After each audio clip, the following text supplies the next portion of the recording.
kabilang globo na tagos pa kayo butas sa kamay ni Santo Niño.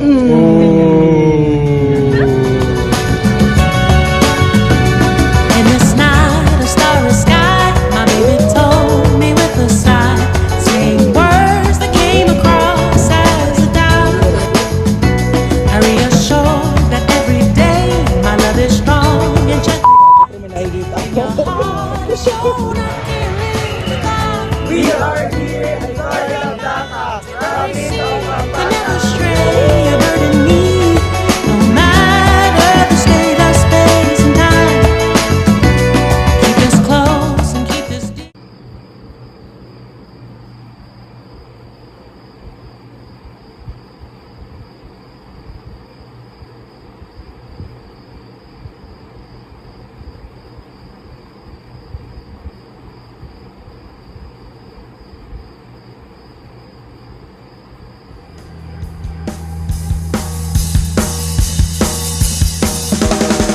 hanggang sa dulo ng mundo, hanggang maubos ang ako.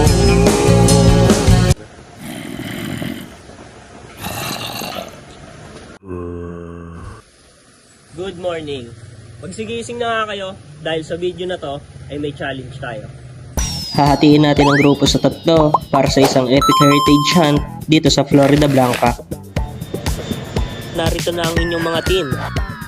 Sa unang grupo, si Ivy at si Jazz.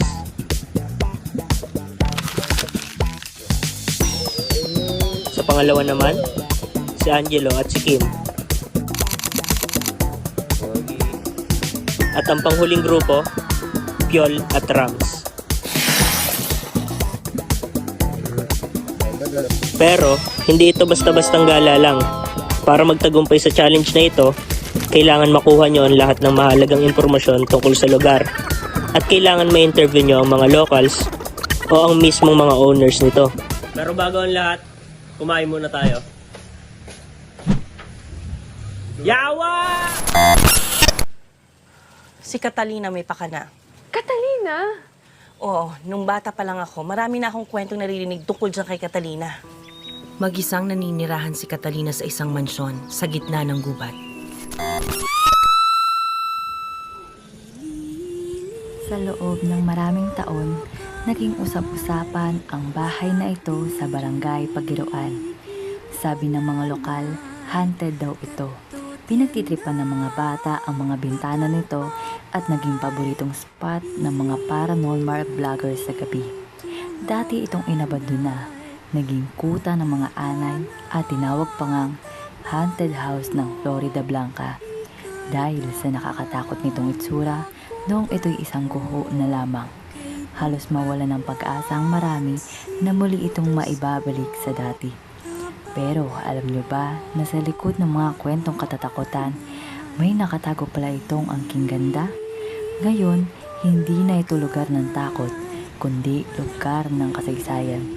Halina't pasukin natin ang Rodriguez Infante Ancestral House. Mayapa Aldo, everyone! Nandito tayo sa Florida Blanca, Pampanga, kung saan matatagpuan ang istrukturang tila na balang sa panahon.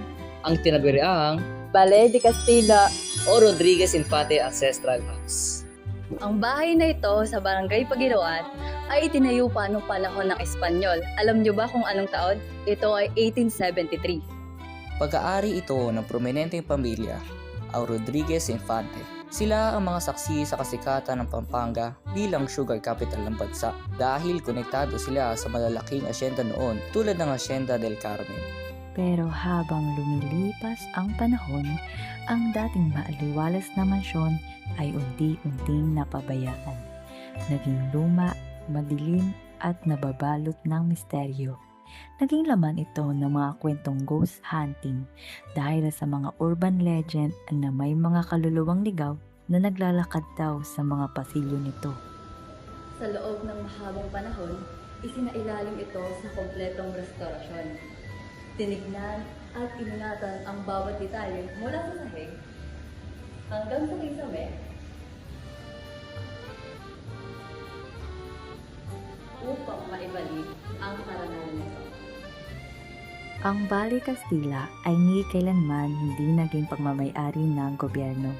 Mula noon hanggang ngayon, ito ay nanatiling isang pribadong ari-arian na dumaan sa kamay ng mga pamilyang nagpapahalaga sa ganda nito.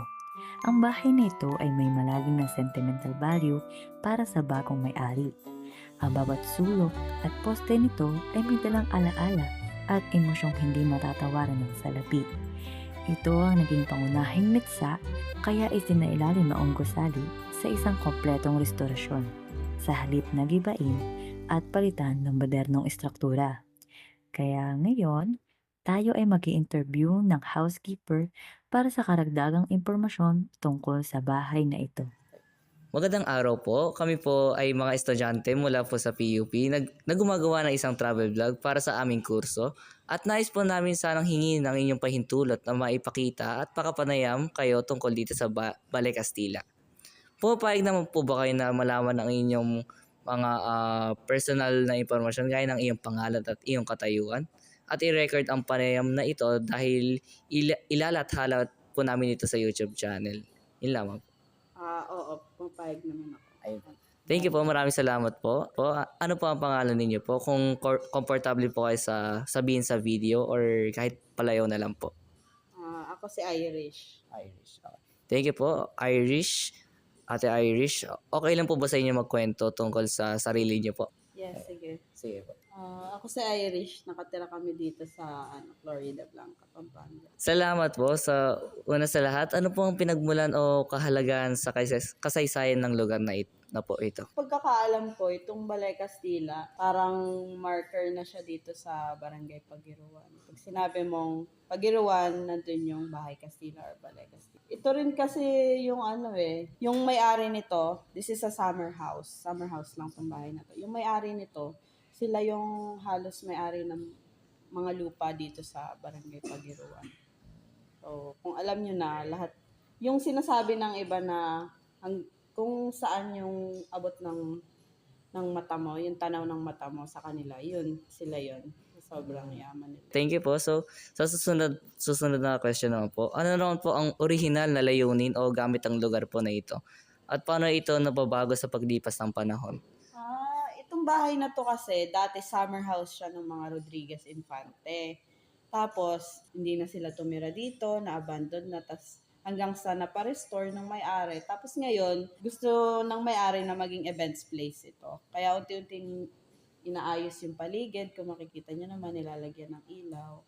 At sana sa mga susunod, magkaroon parang maraming mag-shooting dito.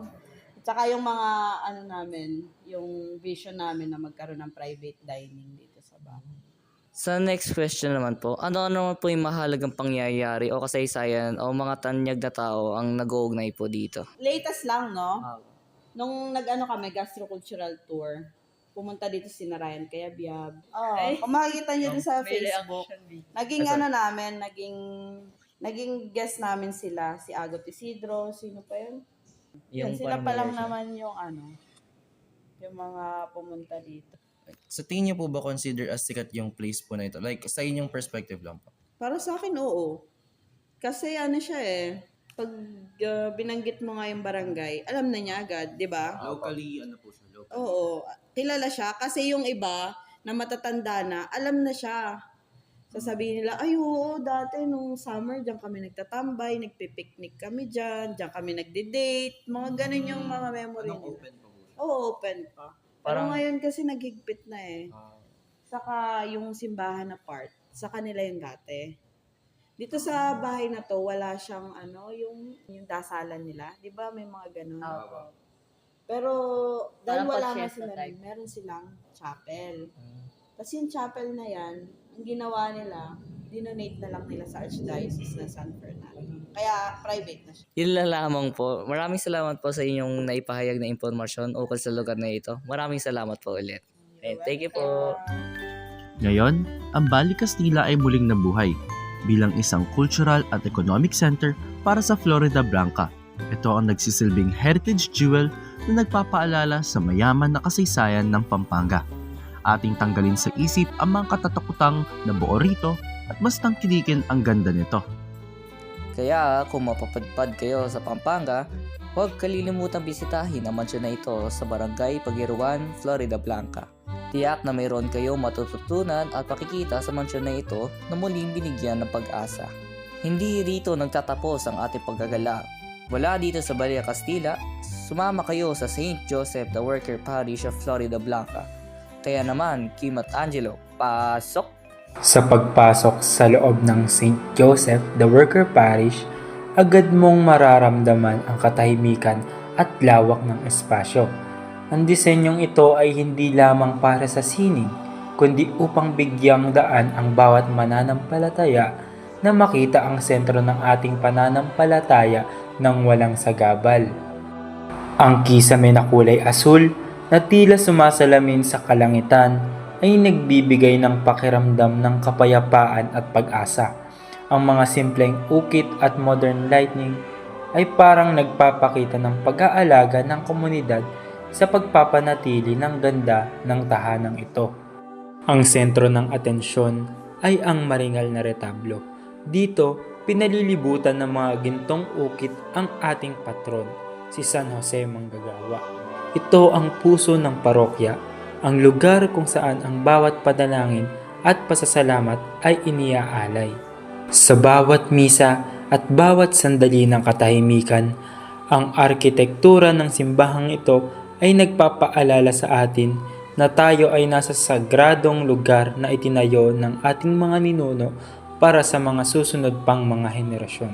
Nandito po kasama ko po si Sister Elsie.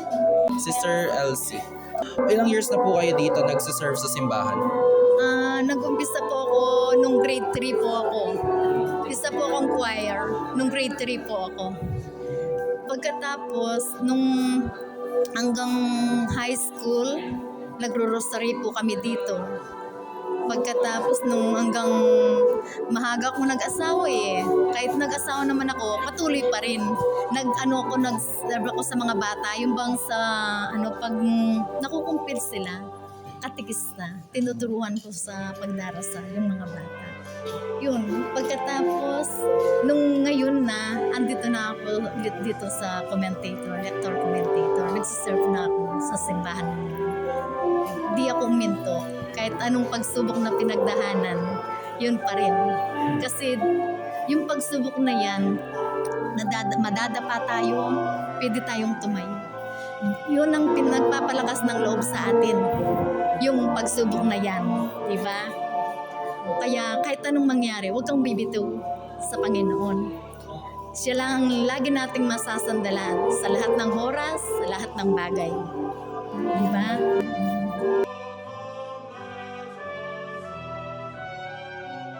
May you introduce us in some information? If wala naman po, okay lang din naman. Wala naman po.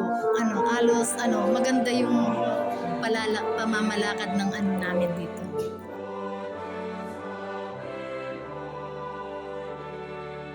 As a server po dito sa church, aware na po kayo na sobrang luma na po ng establishment. Pero na siya, na-renovate na yan. Dati hindi man ganyan, pero ngayon, gumanda lalo.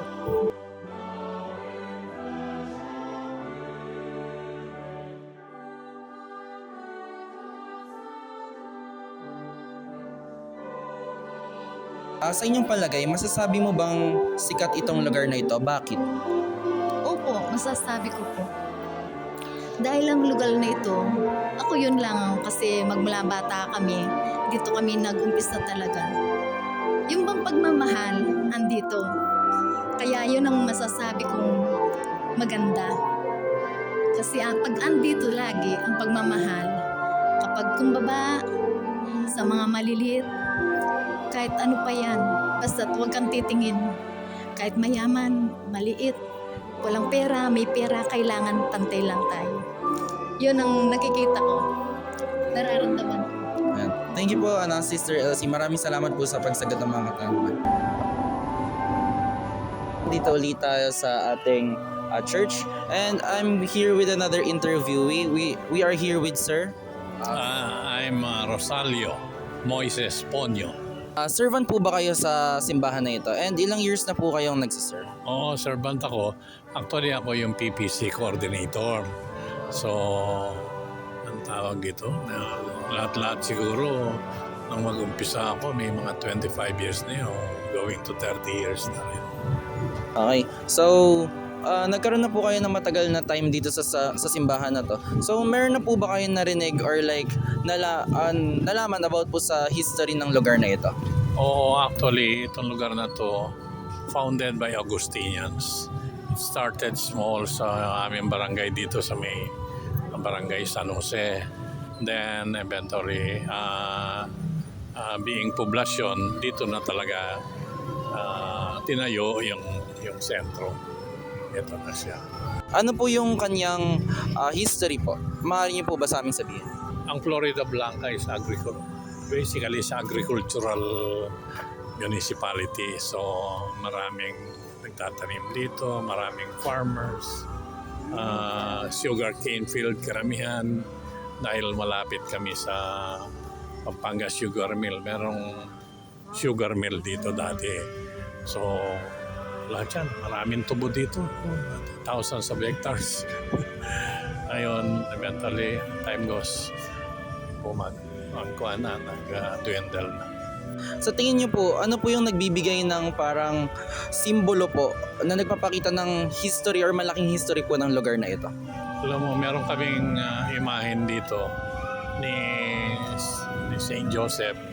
Akay-akay niya si Jesus. Nung puputok yung Mount Pinatubo, napansin ng mga namamahala rito noon, nawala yung yung Santo Niño. Wala ninakaw. Alam niyo, after 32 years, bumalik na mawawali namin. Ano po yung historical significance po ng lugar na to, or like ano po yung importansya niya sa history po natin kahit dito na lang po sa Pampanga? Siyempre mga Catholic Church, mostly Catholic tayo, pinatayo ito, marami na ring improvement. In fact, dati simpleng lang ito, simpleng church, and pinaluwagan, tapos meron treatment na ring adobe. Actually, bata pa ako. Itong church na ito, isa lang sa buong bayan. Ngayon, ilan na kami, 5 paris na sa buong town, so dumami. There is a need na mag-establish ng talagang bagong parokya. Ang St. Joseph the Worker Parish ay higit pa sa isang istrukturang itinayo ng mga Agustinian noong 1880s. Saksi ito sa mga mahalagang bahagi ng ating kasaysayan, tulad na lamang ng himala ng pagbabalik ng imahen ng Santo Niño matapos ang 32 taon. At higit sa lahat, ito ang tahanan ng mga kwento ni na Sister Elsie, Sir Rosalio, at ng bawat deboto na nakatagpo rito ng pag-asa. Kaya sa inyong pagbisita sa Florida Blanca, huwag kalimutang pumasok at damhin ang kapayapaang hatid ng bawat sulok ng simbahang ito. Tapos na ang aming mission para sa stop na ito. Pero hindi pa tayo tapos dahil may susunod pa tayong destinasyon. Piol at Rams, sa inyo na ang spotlight. Ipakita nyo ang ganda ng Basa Air Base. Nandito na tayo sa Cesar Basa Air Base na dating kilala bilang Florida Blanca Airfield o Del Carmen Field.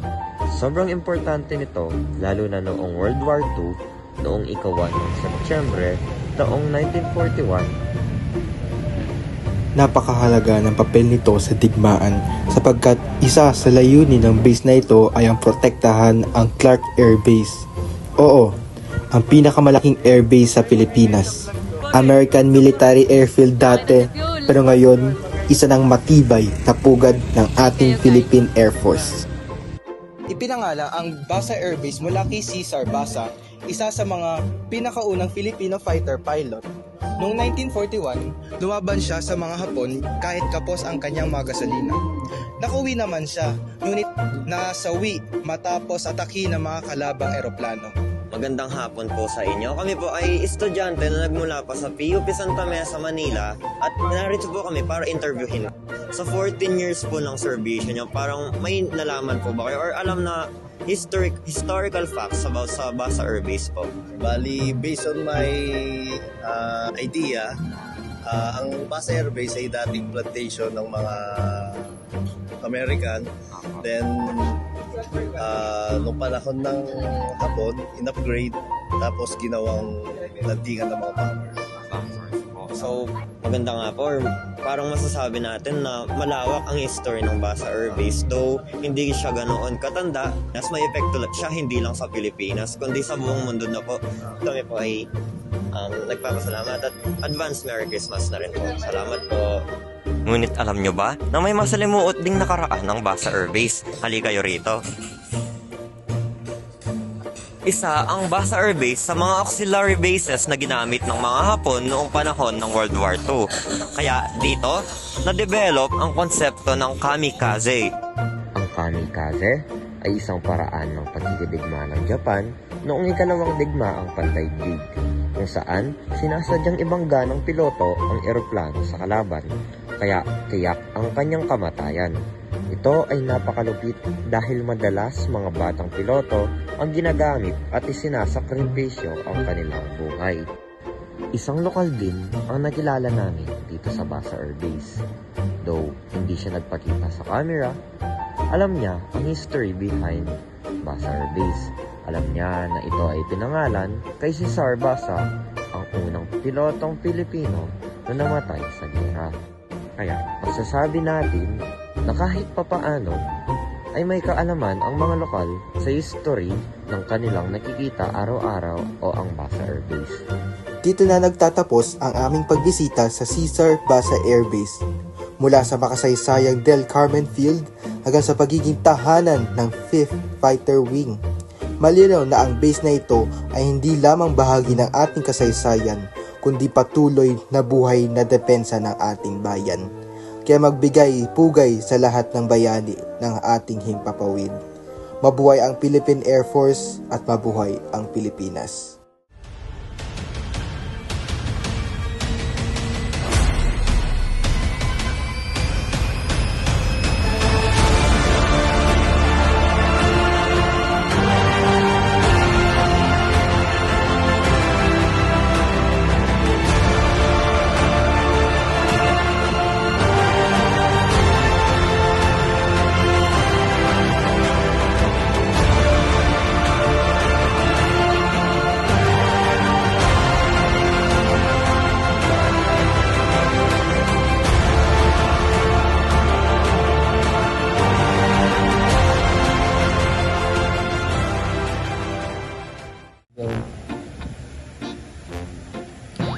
Parang may nakalimutan talaga kami. So, congratulations to all of you. Gusto ko lang sabihin sa inyo na proud ako sa inyo dahil natapos niyo yung challenge. At para sa kanina, sinabi ko na may makukuha kayong premyo. At yung premyo na yon ay yung mga natutunan yung knowledge at mga kaalaman tungkol sa history. Yoko na? Teka, wait lang. Dahil ang totoong reward ay magsiswimming tayo.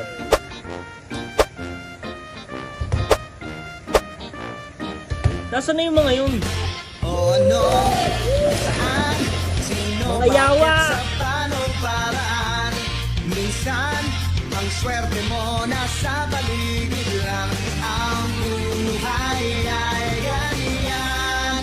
Nasa palad mo ang pagbabago ng takbo. At walang mangyayari kung hindi mo susubukan. Magtukas ka ng isipan ka.